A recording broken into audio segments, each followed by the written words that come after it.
एक ठाकुर जो अपने जीवन में कुछ और धन कमाने की इच्छा रखता था, उसने रोजगार की तलाश में दिसावर की यात्रा करने का मन बनाया।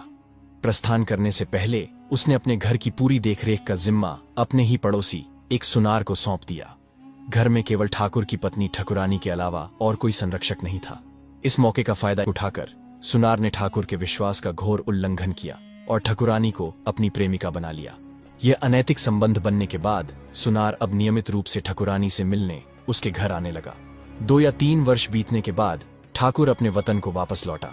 वह परदेश में अच्छी मेहनत करके 400 रुपये की मुद्राएं और सवारी के लिए एक तगड़ा ऊंट लेकर आया था।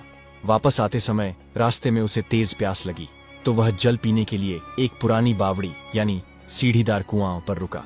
संयोग से उसी समय वहां एक जाट भी पानी पीने आया। ठाकुर ने देखा कि जाट के वस्त्र अत्यंत सादे थे और वे मिट्टी से सने हुए मैले कुचैले दिख रहे थे।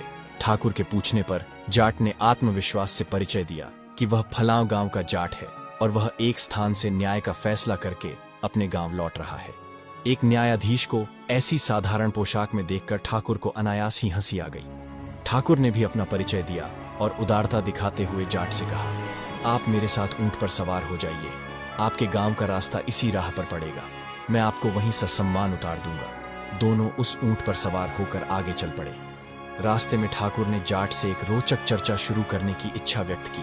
चौधरी, जाटों के लिए सम्मानजनक संबोधन, आप कोई ज्ञान की बात बताइए। जाट ने तुरंत उत्तर दिया, ठाकरा, ठाकुर के लिए संबोधन, मेरी ज्ञान की बातों के मूल्य होते हैं। मैं एक महत्वपूर्ण बात कहने के 100 रुपये लेता हूं। ठाकुर ने बिना संकोच किए जाट को 100 रुपये दिए और अत्यंत ध्यान से वह पहली सीख सुनी। स्त्री का विश्वास कभी नहीं करना चाहिए। इस बात से प्रभावित होकर ठाकुर ने जाट को 200 रुपये और दिए और उससे 2 और अमूल्य शिक्षाएं सुनी। एक यह थी कि एक काने एक आंख वाले व्यक्ति से अधिक मेल झोल नहीं बढ़ाना चाहिए, अर्थात ऐसे लोगों पर आंख बंद करके भरोसा करना उचित नहीं।